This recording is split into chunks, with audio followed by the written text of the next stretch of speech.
මේ අවුරුද්දේ අපේ නිවාඩු නිකේතනයේ වුණේ යුරෝපීය පීඩි සුන්දර පරිසරයකින් හැදුණු ජෝර්ජියා දේශය.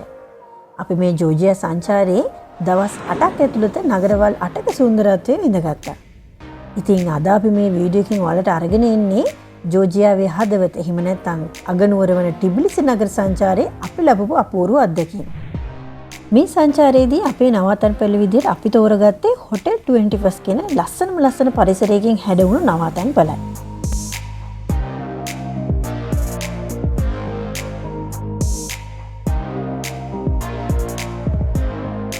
සංචාරයේ පටන් ගද්දීම අප දැක්ක එක විශේෂත්වයක් තමයි මේ නගරේ හැම තැනම වගේ මීදි, ඇපල්, එතකොට දෙළුම් වලින් පිරුණු දෙළුම් ගස් අපිට දැක ගන්න ලැබුණා.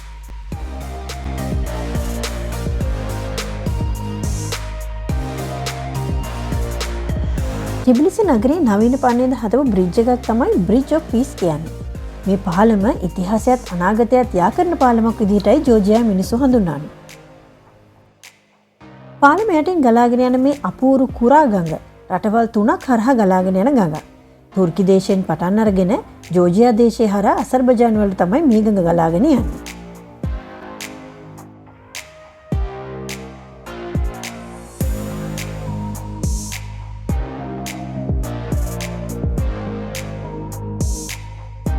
මේ නගරේ අපි දැක්ක තවත් එක විශේෂත්වයක් තමයි කේබල් කාර් ප්‍රවාහනය. හඳුනාගන්න ආසයට ඒ අවස්ථාව ලැබෙනවා වගේම අහසින් ගිහින් වෙනම අත්දැකීමක් ලබා ගන්න කැමති අය කේබල් කාර් එක නම් අනිවාර්යයෙන්ම try කළ යුතු දෙයක්. ටිබ්ලිසි නගරයේ මත හරිම අභිමාණයෙන් හදලා තියෙන මදර් ඔෆ් ජෝර්ජියා අඩි 20ක් උස ප්‍රතිමාවක්. එක අතකින් ජාතිය ආරක්ෂා කරන කඩුවක් සහ අනෙත් අතින් මිතුරන් පිළිගන්න වයින් ප්‍රාත්‍යක් තමයි උසලගෙන ඉන්නේ. සොලෝලොක් කන්ද මත තියෙන මේ ලොකුම ලොකු ප්‍රතිමාව ජෝර්ජියාවේ ගෞරවය සහ උණුසුම් සම්ප්‍රදාය සංකේතවත් කරනවා. Where are you from? We are from Sri Lanka. Hello, Sri Lanka, Colombo. Sri Lanka, Maya. I am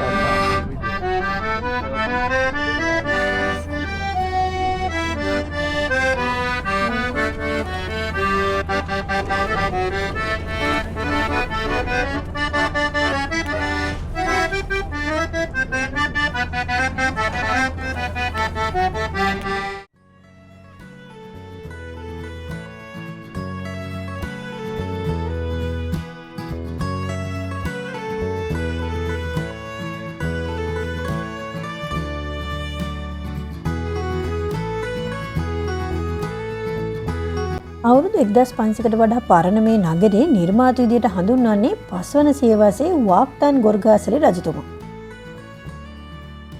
ජෝර්ජියාවේ ප්‍රධාන ආගම විදියට හඳුන්වන්නේ කැතලික් ඕර්තොඩොක්ස්. මේ රටේ මිනිස්සු එයාලගේ ආගමික වතාවත් හරිම ගෞරවයෙන් සහ භක්තියකින් තමයි සිද්ධ කරන්නේ. මේ පල්ලියේ අපි දකපු විශේෂත්වයක් තමයි එක අසුනක් විතරක් තිබීම.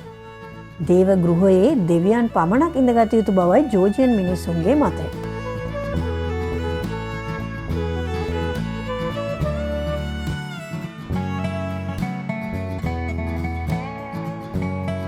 හතරවන සියවසේ ආරම්භ කළ මෙයිදාන් බසාරි කියන්නේ සාම්ප්‍රදායික ජෝර්ජියන් ඇඳුම් පැළඳුම්, කැම බීම, ඒ වගේම අත්කම් නිර්මාණ වලින් පිරුණු පොළ.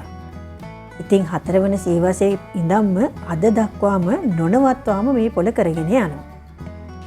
මේ පොළේදී ජෝර්ජියාවට ආවිමුගුරු ගොඩාක් දේවල් අපිට දැක ගැනීමට සහ මිලදී ගැනීමට හැකියාව ලැබුණා. විශේෂයෙන් වයින් නිෂ්පාදනය.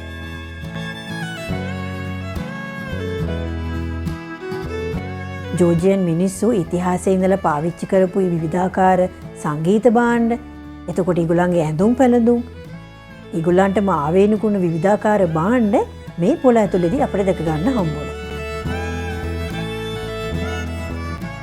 ජෝර්ජියන් ජාතිය අත්කම් නිර්මාණ වලට ගොඩාක් ලොකු තැනක් දෙන ජාතියක්. ඉතින් මේ පොළේදීත් අපිට ගොඩාක් ඒගොල්ලන්ගේ අත්කම් නිර්මාණ දැක ගන්න ලැබුණා.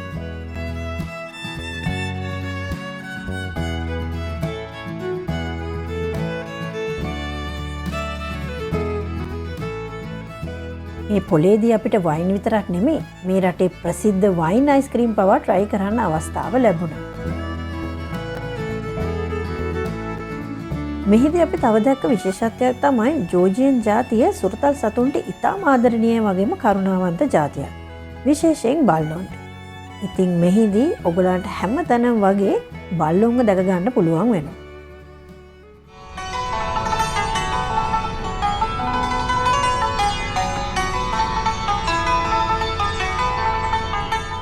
ටිබිලිසි වල තව විශේෂ දෙයක් තමයි සල්ෆබාද් කියලා කියන්නේ. සල්ෆබාද් වල ඉතිහාසය වාග්දාන් රජු විසින් ටිබිලිසි නගරයේ උණුසුම් ජල උල්පත් සොයා ගැනීමෙන් ආරම්භ වුණ දෙයක්.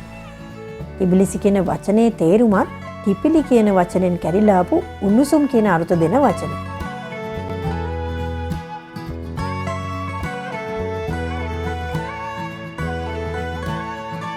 මේ නගරේ අපි දැක්ක තව විශේෂත්වයක් තමයි ලී බැල්කනි සහිත ගොඩනැගිලි. ඒ වගේමයි ඓතිහාසික වටිනාකම රැකගැනීමේ අරමුණෙන් ප්‍රතිසංස්කරණය නොකරපු ගොඩනැගිලි.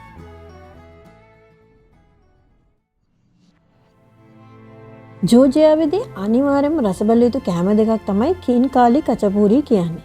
කීන්කාලි හරියට මස් වලින් පිටු ලොකුම ලොකු ඩම්ප්ලින් එකක් වගේ. එතකොට කචපූරි කියන්නේ චීස් වැහෙන රසම රස කෑම.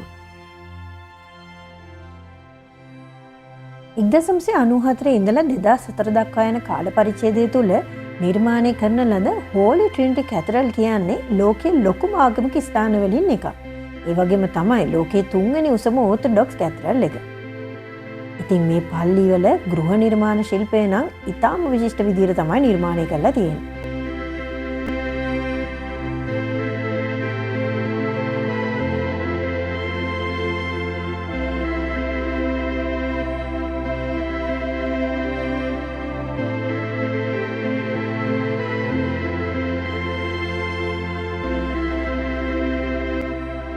අවුරුදු 3000ක ජෝර්ජියන් ඉතිහාසයේ වගේම ජෝර්ජියන් ජාතිය ක්‍රිස්තියානි ආගම වැළඳගෙන අවුරුදු 2000ක් සැමරීම හේතු කොටගෙන නිර්මාණය කරන ලද ක්‍රොනිකල්ස් ඔෆ් ජෝර්ජියා විශාල කැටයම් කළ කණු 16කින් සමන්විත අනුස්මාරකයක්.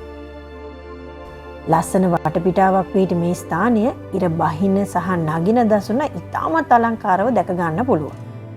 ඉතින් මේක බලන්න එන ඕනම කෙනෙක්ට බලන්න එන හොඳම වෙලාව තමයි ඉර නගින වෙලාව සහ බහින වෙලාව.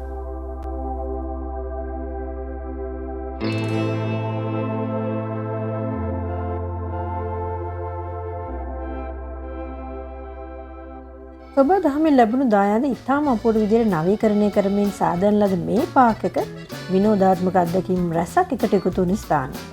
ඉතින් මේ පාර්ක් එක නිර්මාණය වෙලා තියෙන්නේ කන්දක් උඩ.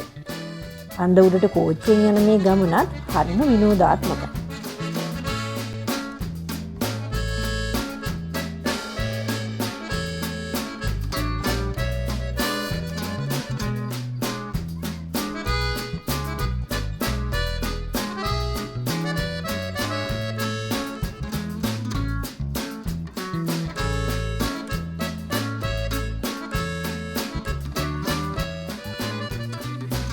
ඉතින් මේ පාර්ක් එක කන්ද උඩ නිර්මාණය වෙලා තියෙන නිසාම කන්ද උඩටම ගියාම මුළු ටිබිලිසි නගරයම ඉතාමත් ලස්සන විදිහකට බලා ගන්න අපිට පුළුවන් වුණා.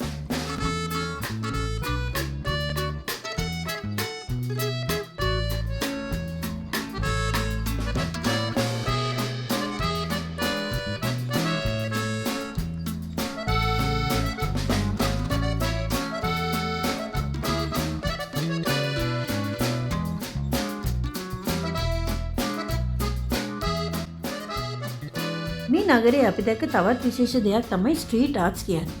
නගර මැදේ තියෙන ගොඩනැගිලි වල පවා මේ ස්ට්‍රීට් ආර්ට් දැක ගන්න පුළුවන්.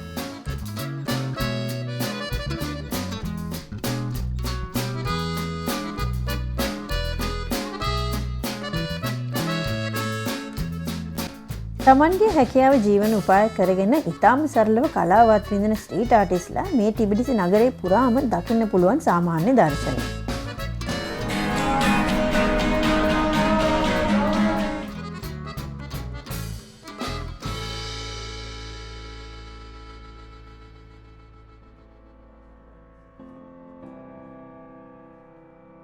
ජෝර්ජියන් කලාකරුවෙකු වන රීසෝ ගැබ්‍රියෙල් විසින් නිර්මාණය කරන ලද ක්ලොක් ටවර් එක ටිබිලිසියේ ඉතා විශේෂ සහ යුනික් ලෑන්ඩ්මාර්ක් එකක් විදිහටයි සැලකන්නේ. මේ ටවර් එක සංචාරක ආකර්ෂණීය දිනු විශේෂ ස්ථානයක්.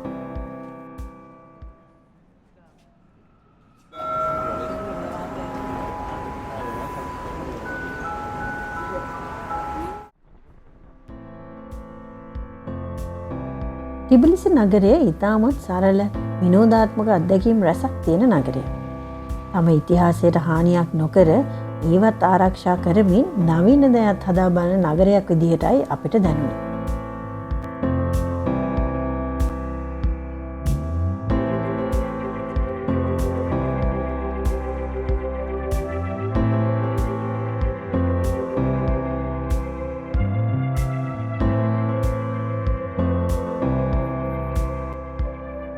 ඉටිපන්දම් හැඩති ජෝජියන් සම්ප්‍රදායක අතුරුපස චුච් කෙලා ලෙසයි හඳුන්වන්නේ. මේකේ ප්‍රධානම අමුද්‍රව්‍ය තමයි මිදි සහ වෝල්නට්. මත්ස්‍යතා කියන්නේ ජෝර්ජියාවේ පරණ අගනුවර ලෙස සැලකපු ස්ථානය.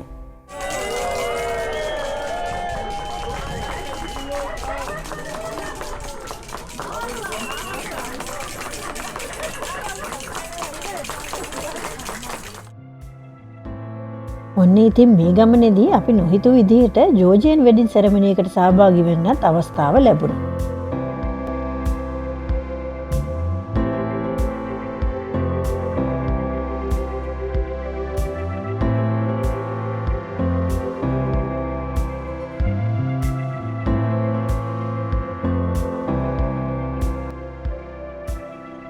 මත්ස්‍යතා වලදීත් අපිට ජෝර්ජියාවේ සාම්ප්‍රදායික දේවල් ගොඩාක් දැක ගන්න හම්බ වුණා. ඒගොල්ලන්ගේ ආහාර පාන ඇඳුම් පැළඳුම් ඒ වගේ ගොඩාක් දේවල් මෙතනදීත් අපිට දැක ගන්න හම්බ වුණා.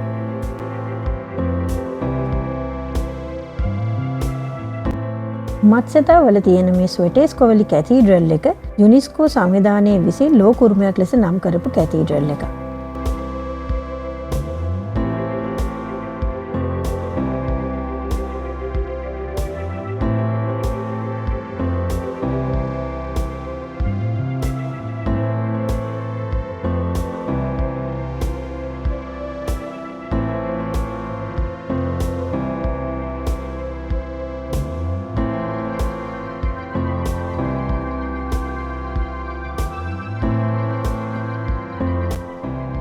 හයවැනි සියවසේ ඕර්තොඩොක්ස් මොනාස්ට්‍රි එකක් වන ජවාරි මොනාස්ට්‍රි එක සියවස් ගණනාවක ඉඳලා නොවෙනස්ව පවතින මොනාස්ට්‍රි එකක්. ආගමික පූජකවරු කන්‍යා සොහොයුරියන් ජීවත් වන ස්ථානය තමයි මොනාස්ට්‍රි එකක් ලෙස හඳුන්වන්නේ.